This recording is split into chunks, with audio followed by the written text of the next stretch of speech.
ပွဲချင်းတွေကိုပြန်သုံးသပ်ဖို့ဘိုးဝင်မဝင်ဆုံးဖြတ်ဖို့နဲ့တိုင်ဘက်ကစားသမားပြစ်ဒဏ်ကျူးလွန်မှုရှိမရှိကိုဆုံးဖြတ်ပေးမဲ့ VAR ကိုတွင်ကြဲအသုံးပြုနေကြပါပြီ။တစ်ချိန်ကနီးပညာမထွန်းလာခင်ကစားသမားတွေနဲ့နာစေမဲ့ဆုံးဖြတ်ချက်အမှားတွေအများကြီးရှိခဲ့ပါတယ်။တချို့အမှားတွေကအသင်းတွေရဲ့သမိုင်းမှတ်တမ်းကိုပါပြောင်းလဲသွားစေနိုင်ပါတယ်။အခု Soccer History ကတင်ဆက်ပေးမှာကတော့ဘောလုံးသမိုင်းကိုပြောင်းလဲသွားစေနိုင်တဲ့အငင်းပွားပွဲခွင့်မပြုခဲ့တဲ့ကိုများအကြောင်းပဲဖြစ်ပါတယ်။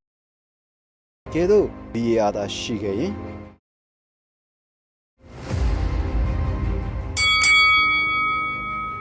Number 1 Chelsea နဲ့ Barcelona 2009အဲ့ဒီအချိန်ကလူပြောများဆုံးဖြစ်ခဲ့တဲ့ပွဲပါ Chelsea နဲ့ Barcelona တို့တွေ့ဆုံခဲ့တဲ့2009ခုနှစ် Champions League Semi Final ပွဲစဉ်မှာပွဲစလို့14မိနစ်မှာပဲ Essien ရဲ့ဂိုးနဲ့ဦးဆောင်ခဲ့ပေမဲ့ဝင်းလေတိုင်းရဲ့ဆုံးဖြတ်ချက်တွေကဘလို့မှနားမလည်နိုင်စရာဖြစ်ခဲ့ပြီး Foul play တွေဥပဒေပြင်ပကစားပုံတွေနဲ့ Barcelona တို့အပြစ်ဒဏ်ကျူးလွန်ခဲ့ပေမဲ့အဲ့ဒီပွဲကိုတာဝန်ယူထားတဲ့ကွင်းလက်တိုင်းကဒါတွေကိုတကယ်ပဲမမြင်ခဲ့တာလားမမြင်ကြအောင်ဆောင်ခဲ့တာတော့မသိပါဘူးပွဲပြီးကန်ဒီမှာအန်နီရီစတာရဲ့တွင်ကိုကြောင့် Chelsea တို့ထွက်ခဲ့ရပြီးဒီပွဲမှာ penalty foul ကို free kick ပေးတာ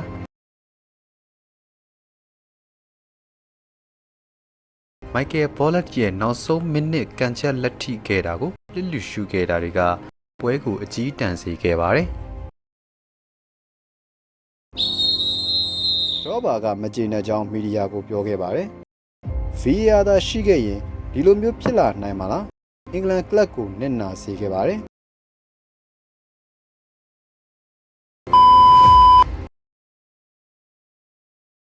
Number 2 ဂျာမနီနဲ့အင်္ဂလန်2010အင်္ဂလန်နဲ့ဂျာမနီတို့တွေ့ဆုံခဲ့တဲ့2010ခုနှစ်ကမ္ဘာဖလားပွဲမှာဂျာမနီဘက်ကဦးဆောင်နေခဲ့ပါတယ်။ဒါပေမဲ့အင်္ဂလန်က Upson ရဲ့တွင်ကိုကြောင့်2ဂိုး1ဂိုးဖြစ်နေချိန်မှာအင်္ဂလန်တို့ခန်းဘတ်ကိုစူးစမ်းခဲ့ကြပါတယ်။အဲ့ဒီအချိန်မှာလမ်ပတ်ရဲ့ဧရိယာအပြင်ကကန်သွင်းချက်ကဘားရန်ထိပြီးဂိုးစီးကျော်ခဲ့ပေမဲ့ကွင်းလေတိုင်းကခွင့်မပြုပေးခဲ့ပါဘူး။တကယ်လို့ VAR သာရှိခဲ့ရင်ဒါဟာတေချာပေါက်ကိုပါပဲ။ဒီလိုဆိုအင်္ဂလန်တို့လည်းနောက်တစ်ဆင့်တက်ဖို့မျှော်လင့်ချက်ရှိခဲ့မှာပါ။ဒါပေမဲ့လည်းခွင့်ပြုချက်မခံရဘဲပွဲအပြီးမှာဂျာမနီကသာကွာတာဖိုင်နယ်ကိုတက်လှမ်းသွားနိုင်ခဲ့ပါတယ်။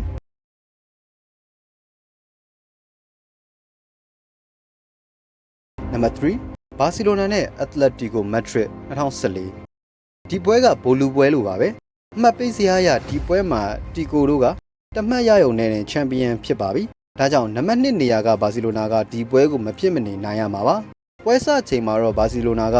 စတင်ဂိုးရခဲ့ပါတယ်။ဒါပေမဲ့လည်းတီကိုတို့ကခြေပါကိုပြန်လဲသွင်းယူနိုင်ခဲ့ပါတယ်။တစ်ဖက်တစ်ဂိုးစီဖြစ်နေချိန်မှာဒုတိယမြောက်ဂိုးကိုမက်ဆီကသွင်းယူနိုင်ခဲ့ပါတယ်။ဒီဂိုးမှာဘယ်သူမှလူကျွံမနေသလိုဘယ်သူကမှလည်းဖောင်းနေထားမဖြစ်ခဲ့ပါဘူး။ဒါပေမဲ့လည်းစီးချက်တိုင်းကအလံထောင်ထားတာကြောင့်ဒီဂိုးကခွင့်ပြုမခံရခဲ့ပါဘူး။ဒီဂိုးသာခွင့်ပြုခဲ့ရင်ဘာစီလိုနာတို့တီကိုရဲ့ချန်ပီယံဖြစ်ရေးကိုတားဆီးနိုင်မှာဖြစ်တယ်လို့ချန်ပီယံအပြောင်းလဲလဲဖြစ်နိုင်ပါတယ်။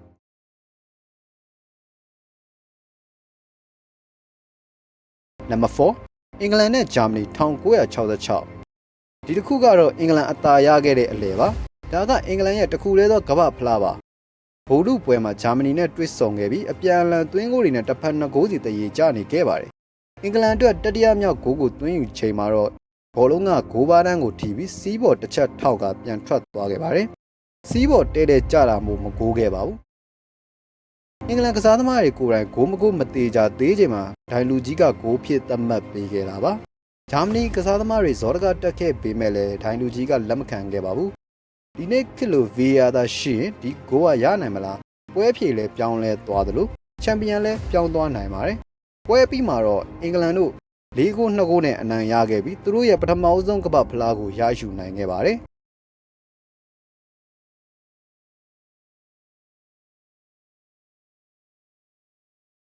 Number 5ပြင်သစ်နဲ့ Ireland 2010ဒီပွဲမှာတီယာရီအိုနယ်ရီရဲ့စိတ်ပျက်စရာအကောင်းဆုံးပုံစံကိုမြင်တွေ့ခဲ့ရပါတယ်ဒီပွဲမှာလည်းအိုနယ်ရီရဲ့လုပ်ရကြောင်း Ireland တို့နစ်နာခဲ့ရပါတယ်ပြစ်ဒဏ်ဘောကနေတင်ပေးလိုက်တဲ့ဘောလုံးကိုအိုနယ်ရီကလက်နဲ့ထိမ်းပြီးဂိုးဖန်တီးခဲ့တာပါဧရိယာထဲမှာတီးသက်သာလက်နဲ့ထိမ်းပြီးပေးပို့ခဲ့တာပါ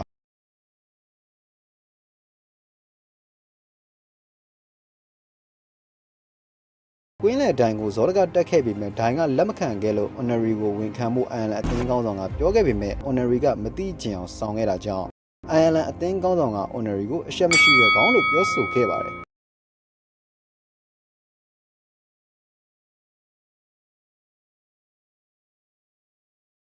နံပါတ်6 AC Milan နဲ့ Juventus 2012 Serie A အမှတ်ပေးချန်ပီယံတိုက်ပွဲဖြစ်တဲ့ဒီပွဲမှာ AC Milan တို့ရှုံးလို့မရတဲ့အခြေအနေပါပွဲအစတဲကအချိန်တင်ထားတဲ့ AC Milan ကပဲဥဆောင်ကိုရခဲ့ပြီးဒုတိယဂိုးသွင်းချိန်မှာတော့ဂိုးထဲဝင်နေပြီးသားဘောလုံးကိုဂိုးသမားကလက်နဲ့ပုတ်ထုတ်ခဲ့တာပါဒီဂိုးသာရခဲ့ရင်အနိုင်သေးချာသွားမှာပါဒါပေမဲ့လည်းဒီအဖြစ်အပျက်ကိုတွင်းလေဒိုင်ကမမြင်ခဲ့တာကြောင့်ဂိုးမရခဲ့တာပါအဲ့ဒီနောက်တော့ Juventus ကခြေပါဂိုးရခဲ့တာကြောင့်တစ်ဖက်တစ်ဂိုးနဲ့တည်ရကြခဲ့ပြီးပွဲပြီးမှ Juventus က AC Milan ကို၄မှတ်ဖြတ်ကအမှတ်ပေးဖလားကိုရယူသွားခဲ့ပါတယ်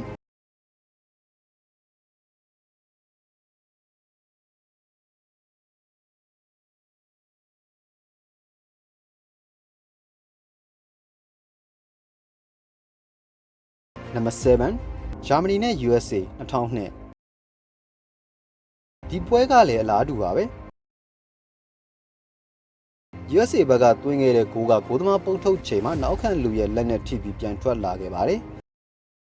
ဒါပေမဲ့လည်းဒီဂိုးကိုခွင့်မပြုခဲ့တာကြောင့်ဂျာမနီတို့ဆီမီဖိုင်နယ်တက်ခဲ့ပြီး USA တို့ကတော့ထွက်ခွာခဲ့ရပါတယ်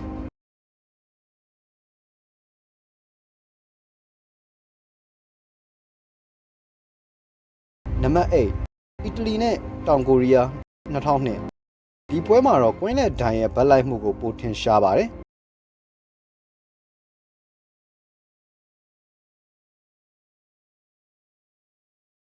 တောင်ကိုရီးယားနောက်တန်းရဲ့ညစ်ပတ်တဲ့ကစားပုံကိုလှစ်လျူရှူခဲ့တယ်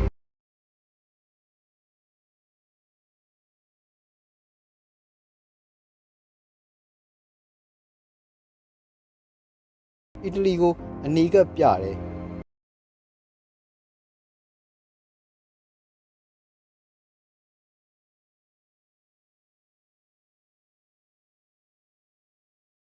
ဒီပွဲမှာတောင်ကိုရီးယားက2ဂိုး1ဂိုးနဲ့အီတလီကိုအနိုင်ရခဲ့ပါတယ်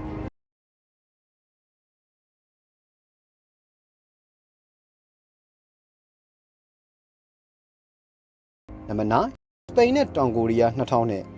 အီတလီကိုအနိုင်ယူပြီးနောက်တစ်ဆင့်မှာစပိန်နဲ့တွေ့ဆုံခဲ့တဲ့ကိုရီးယားဟာဒီတစ်ချိန်မှာလည်းအလားတူပါပဲဒိုင်တွေရဲ့မျက်နှာသာပေးမှုကိုခံရပြီးစပိန်ရဲ့ဥဆောင်ကိုခွင့်မပြုခဲ့ဘူးဒုတိယခေါင်းတိုက်ဂိုးကိုလည်းစီးမကျော်ပေမဲ့ခွင့်မပြုခဲ့ပြန်ပါဘူးတတိယဂိုးသွင်းခွင့်ကိုလည်းလူမကျွံပေမဲ့လူကျွံဘောအဖြစ်သာသတ်မှတ်ခဲ့ပြန်ပါတယ်အဆုံးဖြတ်ပယ်နယ်တီမှာတော့တောင်ကိုရီးယားတို့နောက်တစ်ဆင့်တက်ခဲ့ရပြန်ပါတယ်ဒီနေ့ခေတ်လို VAR သာရှိမယ်ဆိုတောင်ကိုရီးယားကဒီအဆင့်ထိရောက်နိုင်ပါမလားဟုတ်ကဲ့ပါအခုတင်ဆက်ပေးခဲ့တာကတော့ဘောလုံးသမိုင်းကိုပြောင်းလဲသွားစေနိုင်တဲ့အငင်းပွားပွဲခွင့်မပြုခဲ့တဲ့ဂိုးတွေအကြောင်းပဲဖြစ်ပါတယ်အခုလိုအားကစားသတင်းတွေကိုအမြဲတင်ဆက်ပေးမှာဖြစ်လို့ like and share လေးလုပ်ပေးကြပါခင်ဗျာကြည့်ရှုပေးခဲ့တဲ့ပရိသတ်အားလုံးကိုကျေးဇူးအထူးတင်ရှိပါတယ်ခင်ဗျာ